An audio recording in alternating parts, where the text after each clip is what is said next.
Today is a big day. It's 25 years to the Kargil War of 1999, where India's bravest of the brave had taken and had given supreme sacrifice for the country. Prime Minister Narendra Modi to pay tribute to the Kargil heroes. He will be in Kargil in just a short while, and to pay homage to the 545 brave young men who made supreme sacrifice in the Kargil War, and this on 25th year of India's victory over Pakistan in Kargil. Prime Minister will also virtually initiate the first blast at the crucial Sanku La Tunnel, providing the critical third access to Ladakh. He will, of course, then have which we are told will be an address to the troops at the Kargil War Memorial, and in just a short while we are expecting that he will be alighting in Ladakh. Let's go on the ground then, because India Today's Gaurav Sawant, who's regularly returned to Kargil and specifically during the Vijay Divas, and has reported from 1999 now to 2024. Gaurav, today's a big day, and Prime Minister Modi's message also that he's there on the day of Kargil. Why do you think that possibly Prime Minister Modi wanted to ensure that he does not leave this day out, that he's there in Kargil, and what are the arrangements like on this big day?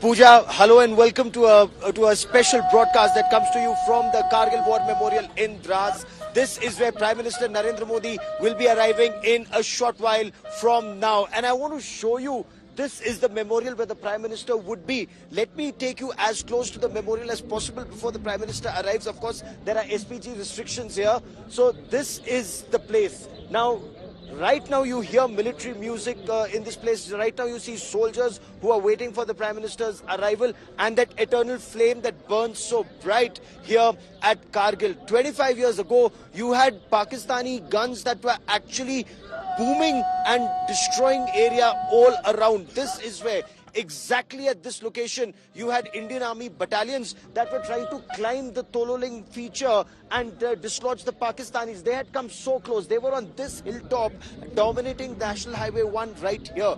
So it was a lot of blood and supreme sacrifice that the Indian forces made to regain these heights all the way up to the line of control. So now that India has done that, that generation knew about it. 1999 was when it happened. Now it's 25 years. So future generations must know of the valor of our braves, the sacrifices that were made, and also the treachery of a terror state like Pakistan, a treachery that's been on constantly. Remember, then Prime Minister Atal Bihari Vajpayee had actually traveled to Pakistan on that Paigam-e-Mohabbat, or that bus of peace, into Lahore.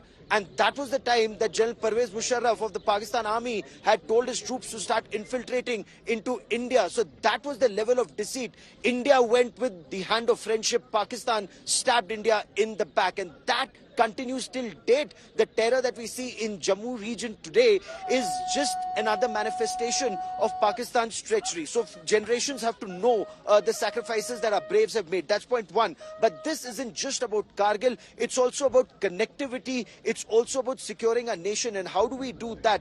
The Sanku La Tunnel is extremely, extremely important because it provides the critical third access to eastern Ladakh. So the Sanku La Tunnel is at an altitude of almost 16,000 feet. It connects Himachal Pradesh, the Lahore area, Lahore region, to the Zanskar region in Ladakh. So an all-weather access to Ladakh, especially to eastern Ladakh, and given what happened in 2020, that becomes extremely crucial. So when the Prime Minister comes, there's an interaction with the soldiers.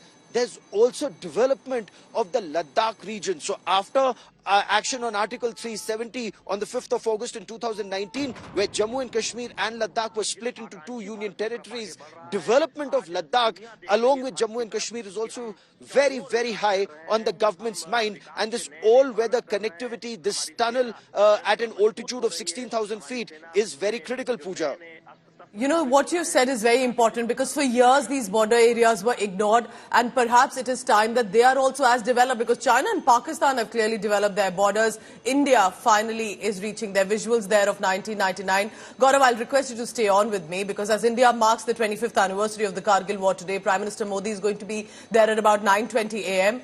And the ceremony scheduled will be about wreath-laying, a flypast by the Indian Air Force aircraft and a visit to the Hut of Remembrance. Prime Minister Modi will also initiate, as Gaurav is telling us, the Shankunla Tunnel project, a 4-kilometer twin-tube tunnel at an altitude of over 15,000 feet, aims to advance and enhance connectivity to Leh and other parts of the country. So as Gaurav continues to be with us, Gaurav, we are looking at our visuals on our screen, whether it's Vikram Batra or other bravest of the braves, the heroes who had given that supreme sacrifice, the visuals of 1999 and then to 2024 as Prime Minister Modi heads there. So much has changed. But like you're correctly pointing out, one aspect remains. India gave many chances to Pakistan, hoping against hope that perhaps it will change its ways and become a neighbor ally that one is supposed to. But looks like nothing really changes when it comes to Pakistan. Frankly, Pakistan has followed one consistent policy against India since October of 1947. Unfortunately, we don't realize it. 15th August 1947, India became free. October 1947, Muhammad Ali Jinnah ordered raiders into Jammu and Kashmir, and we've lost a portion of Jammu and Kashmir. Just across the line of control here is the Skardu area. So India lost Gilgit and Baltistan, which is a part of Jammu and Kashmir, south of Pir Panjal or north of Pir Panjal, the areas in Kashmir.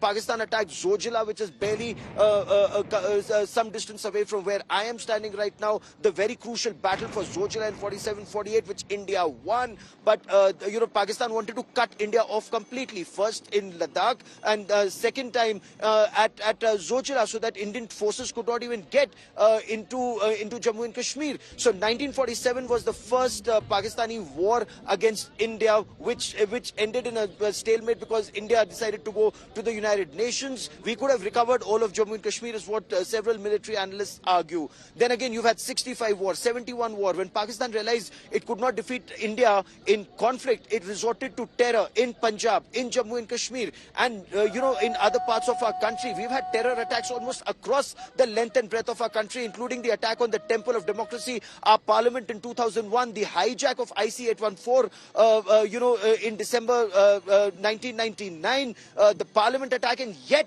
India as a democracy gave legitimacy to a Pakistani military dictator, Pervez Musharraf. He'd taken over power in Pakistan. India was the first country in the world that gave him a Tri-Services Guard of Honor when he was invited to Agra for that summit. Once again, India made that effort for peace with Pakistan. It just doesn't work. Prime Minister Modi tried to make that effort. It clearly did not work when Prime Minister went to Lahore, and Pakistan attacked us once again through terror at Pathankot base, at Uri base. We've been targeted, which led to a surgical strike. Then Pakistan in 2019, through its terrorists of Jaish-e-Mohammed, attacked Pulwama. 40 of our CRPF braves were killed, resulted in a Balakot. And if I may quickly, in 1999, when I was covering the Kargil war here, I would speak to our soldiers, I would speak to our air warriors.